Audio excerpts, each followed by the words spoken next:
बाजूच्या घरात नायब तहसीलदार रडत होते. फार परिस्थित्या सहन करून आपल्या बाप दादाने आपल्याला मोठे केले. एक नायब तहसीलदार भेटले मला. एक नायब तहसीलदार घरी नेलं मला. बसलोत आम्ही त्यांच्याकडं. त्या नायब तहसीलदारांनी मागच्या पडवीतून पाठीमागे नेलं. महाराज, माझ्या आईला बाहेर येता येत नाही आणि माझी आई मोबाईलवर कीर्तन आम्ही पलंगावर ठेवतो, आमची आई ऐकतात आणि त्यांची इच्छा होती की बाळू महाराजाला घरी आणावा आणि माझ्या आईची खरी इच्छा आहे. मी गेलो तिथं, म्हातारीच्या पलंगावर बसलो. हात जोडे, मला दर्शन घेतलं म्हातारीचं. म्हणलं, आजी काय रत्न आहे? नायब तहसीलदार. हो म्हणले बाबा. साहेबाला म्हणलं, साहेब थांबा, बोलू द्या जरसं म्हातारीला. बोलत बसले. म्हणलं, आजी एवढं पोरग कसं शिकिलं? किती जमीन होती? काय नव्हती म्हणली महाराज, जमीन नव्हती. कसं शिकिलं? काय नाही, दोघंही नवरा बायको काम करीत होतो. कोणाच्या जेवाऱ्या पाडायच्या, जेवारी येत होती, खाण्यापिण्याची अडचण नव्हती.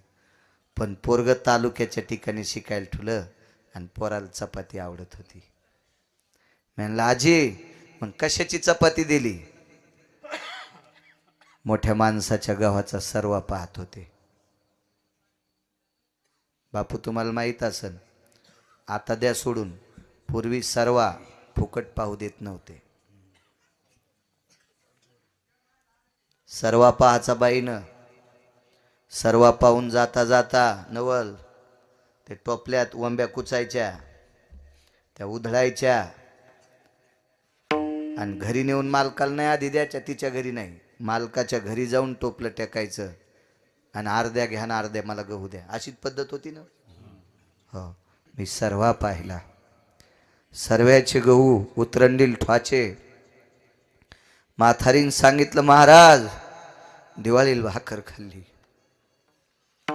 महाराज संक्रांतीच्या दिवशी भाकर खाऊन म्हाताऱ्याच्या नावानं वाण दिलं, पण पोराला रोज चपाती. गावातला कोणी आमच्यावर प्रेम करणारा माणूस चालला, 8वा शेर गहू दळायचे, त्याचं पीठ बांधून द्यायचं. बाजूच्या घरात नायब तहसीलदार रडत होते.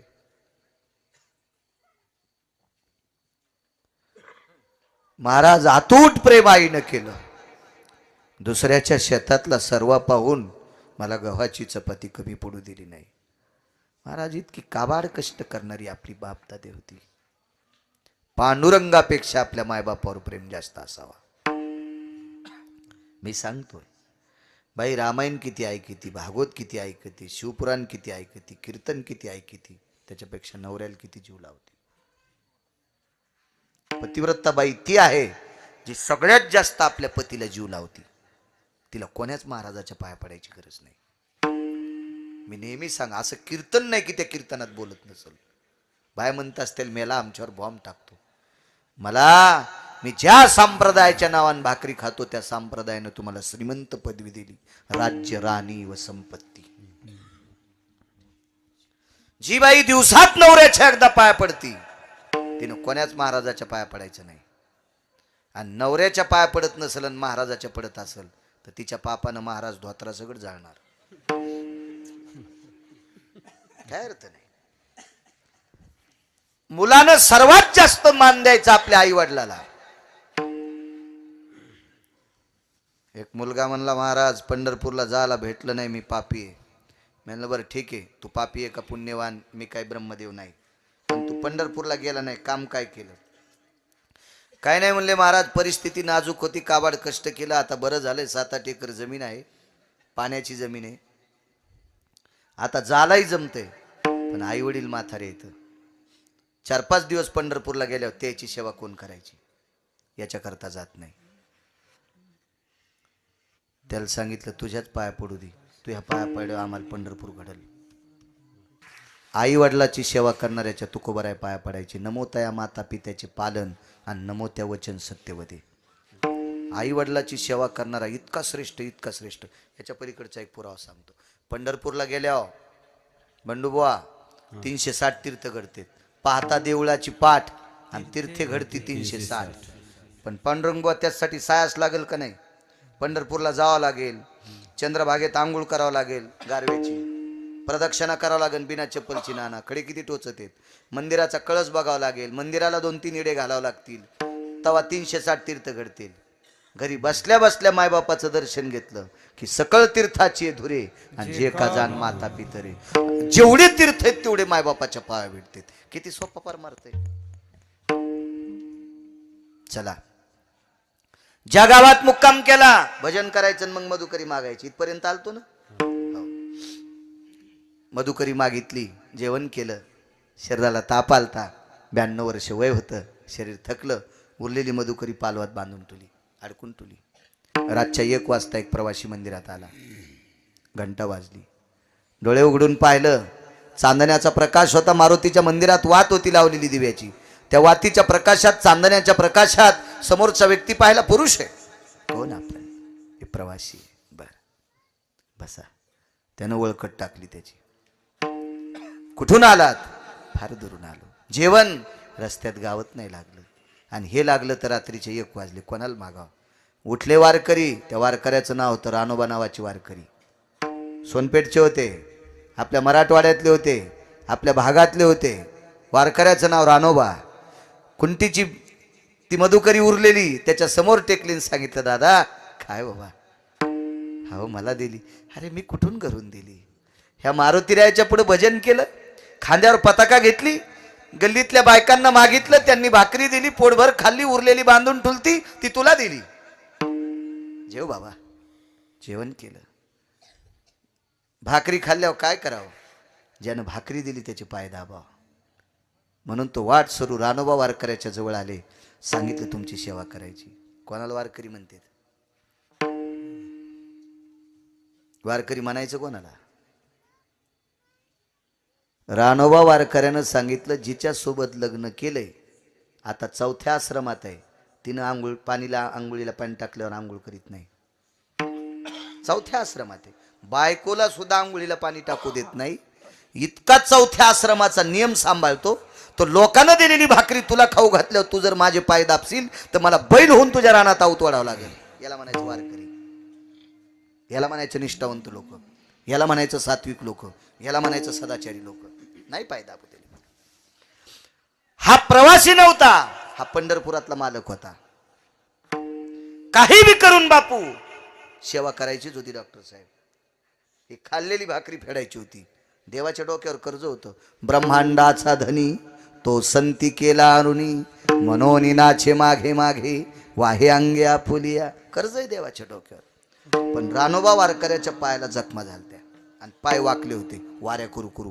92 वर्ष वारी. माणसाच्या रूपातल्या देवानं सांगितलं, तुमच्या पायाच्या जखमा मी काही वेळात नीट करतो, मला तुमच्या पायाला औषध लावू द्या. रानोबा वारकरी म्हणले, दिन बाबा हातात मी लावतो माझ्या हातानं. तुझ्यासारख्या माणसानं आमचे तळपाय बाबा, हे कुठं पाप फेडू मी? नाही म्हणले. दुसऱ्याच्या हातानं औषध लावल्यावर जखमा नीट होत नाही. हे सगळं नाटक होतं. सेवा करायची होती देवाला. आणि मग नाईलाजानं पाय पुढं केल्यावर रानोबा वारकऱ्याचे पाय चोळले. कोणी? देवानं. डोळ्याचं पापण लावतं तेवढ्या अवकाशातच जखमा नीट झाल्या. पण रानोबाच्या लक्षात आलं, ते वारकरी अधिकारी होते, इतक्या लवकर जखम नीट होती त्या अर्थी डॉक्टर साहेब माणूस नाही. आताच झालं. कोण आपण? रूप प्रगट झालं आणि चतुर्भुज रूप प्रगट झालं. विटेवरचा मालक आहे. साष्टांग लोटांगण घातलं. देवा देवा तुम्ही माझ्या पायाला हात लावा. विटेवरचे मालक रडू लागले. रानोबा 92 वर्ष झालं माझी वारी करता सोनपेठून. 92 वर्ष झालं. पाय वाकले, पायाला जखमा झाल्यात. काय वारी करता? ह्या वारीचं कर्ज आहे, हे कसं फेडावा म्हणून पाय चोळलेत. राहिला प्रश्न कोणता आता? पाय वाकलेले. देवानं सांगितलं, रानोबा तुमचे पाय नीट करू का? नको म्हणले देवा. कारण सांगू प्रसाद? रानोबा म्हणले, देवा हा संप्रदाय चमत्कारी नाही पण साक्षात्कारी आहे. माझे वाकलेले पाय नीट तुला काय करता येतील इतकं काय देवा? तुम्हाला 20 वर्षाचं पोरग करशील इतकी तुझ्यात ताकद आहे. कृपा कटाक्षे 20 वर्षाचं पोरग करशील, पण देवा आता म्हातारपणात 92 वाऱ्या केल्यात आणि पोरग होऊन जर चुकीचं काम केलं तर आता कशाला पुन्हा तारुण्यात टाकतो. आणि एक लक्षात ठेव, दुसरं एक कारण सांगतो, पाय का नीट करू दिले नाही. देवा माझ्या जखमा नीट केल्यास हे मी कोणाला दाखवू देणार नाही, हायता का नाहीता, पण वाकलेले गुडघे जर सरळ केले तर गावातली सगळी लोक म्हणतील तुमचे पाय नीट कोणी केले. माणूस तर करू शकत नाही, आणि देव जर तुमचे पाय नीट करायला आला असेल तर आम्हाला पंढरपूरला जायचंच नाही, तुमच्यात पाया पडायचे. मग देवा तुझं दर्शन सोडून लोकांनी माझ्या पाया पडावा हे मला नाही आवडत रे. महत्व हरवी, चातुर्य लपवी, पिशेपण मिरवी आवडोनी, पूज्यता डोळा न देखावी, स्वकीर्ती कानी ना ऐकावी. हे काय लक्षण महाराज. निंदा अथवा स्तुती हा बिलकुल नाही, स्वतःची करूनच घ्यायची. नको म्हणजे देवा, नको नको नको. दृष्टांत संपला. हे रानोबा रंगनाथ गुरुजींचे पूर्वज, वैकुंठवासी रंगनाथ गुरुजी परभणीकर, ज्ञान सूर्य. ज्ञान सूर्य. आपण ज्ञानोबराय बघू शकत नाहीत, आपण तुकोबराय बघू शकत नाहीत, आपण नाथ बाबा बघू शकत नाहीत, आपण नामदेवराय बघू शकत नाहीत, पण ज्यांनी ज्यांनी रंगनाथ गुरुजी पाहिले त्यांनी 18 संतांचं दर्शन घेतलं. सगळ्या संतांचा अंश प्रत्यक्ष ज्ञानोबराय तुकोबराय म्हणजे रंगनाथ गुरुजी परभणीकर.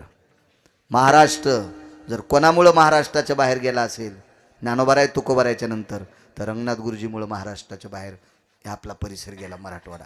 एवढी मोठी ताकद महाराज. एवढे मोठे रंगनाथ गुरुजी ज्यांच्या कुळात जन्माला आले ते रानोबा किती अधिकारी. काय वानवाता न पुरे ही वाणी, मस्तक चरणी ठेवी तसे विढोबार खुमाये. बार खुमाये, बार खुमाये,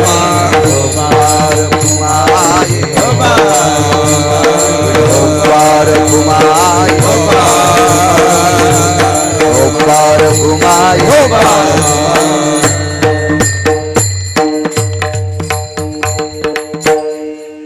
झाला 10:41 झाले. उठा ना तुम्ही आता, ऐकायचंच पुन्हा. चला हे थकत येत हो. पुन्हा मोटरसायकलवर याच्यावर सगळ्याला गाऱ्या गुऱ्याचं, सगळ्याला काय 4 मोठाले गाऱ्या नसतात, आहे का नाही. झालेली सेवा मारुतीरायाच्या चरणी समर्पित करतो. माझ्या वाणीला विराम देतो. फार मोठी ताकद संतांची. जाऊ द्या 2 मिनिटं सांगतो. भगवान शिवजीचा एक उपासक, शिवपुराण चालू आहे ना, जरच सांगतो 2 मिनिटं. पण आता बस झालं बरं का, एवढं झालं. मलाही सकाळी बार्शीला पळायचे. हो सांगतो उजडूस तर, पण वाळलेलं लाकडं पाहून ठेवा जाताना फुकावा घेऊन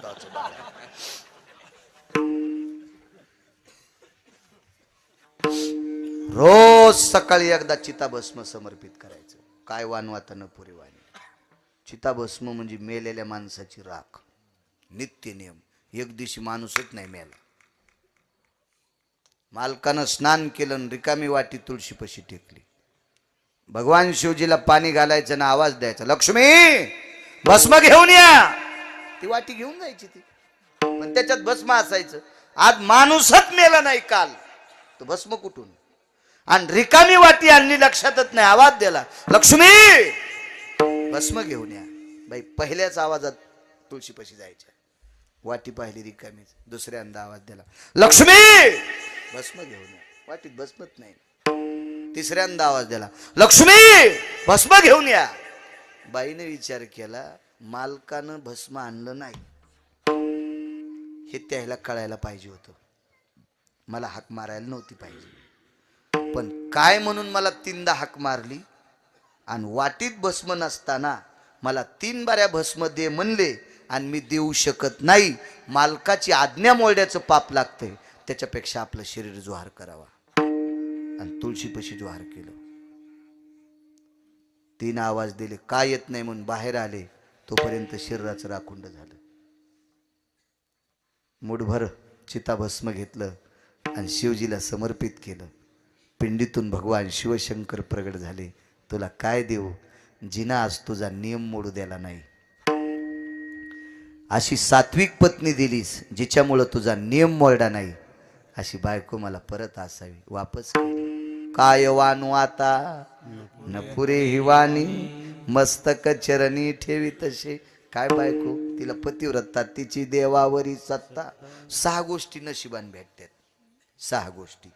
त्याच्यापैकी संसारिक माणसाला 1 नंबरची बायको. ज्याची बायको सात्विक भेटली का त्याला जंगलात स्वर्ग आहे. आणि ज्याला बायको कर्कश भेटली का त्याला बंगल्यात मसन वाटाय. कर्कश संगतीन दुःख उदंड. गोळी घेतली ना आपण घेतली होती, माग मेली पोटाचा आजार. आपल्याला काही दुसरं व्यसनच नाही ना, त्याच्यामुळे गोळी घेतली 4 पायाची. 4च असतात ना तिला. मग घोडी घेतली. ते म्हणला पंडितजी हिला 3 चाली आता, पहिली दुसरी तिसरी मस्त चाली. चांगलं वाटलं. आम्ही गेलतो, शिवाजी भाऊ आम्ही, त्यावेळेला महेशराव होते, हो, आसाराम आप्पा, नाना, मी, टकले अण्णा. त्याच्या आधी एक आणली, तिला 3 चाली अशात मस्त. पण तिला एक वेगळीच खोड होती, बोरी खालून जात होती. हो, बोर आली ना रस्ता किती लागा माखडू द्या, हा बोरी खालून जायची. बसणाऱ्याचं तोंडच वरबडीत होती. मला उडी टाकता आली म्हणून जमली नाही. मग तोंड बाफा बाफा. आता कुठेही ब्युटी पार्लर मध्ये गेलो असतो तर नव्हता मेळ बसत. प्लॅस्टिक सर्जरी करावं लागली असती, इतके वर खाल्ले. तेव्हापासून म्हणलं ह्या घोडीवर बसणंच नको. वैकुंठवासी बापसाहेब मालक म्हणायचे, आयंदळ घोडीशी पायंदळ भाला, आयंदळ घोडीशी पायंदळ भाला, आणि अवकुशळ बायकोशी रिकामी जागा भाला. का ते बी म्हणून, आणि याला टाळ्यात वाजवले तुम्ही.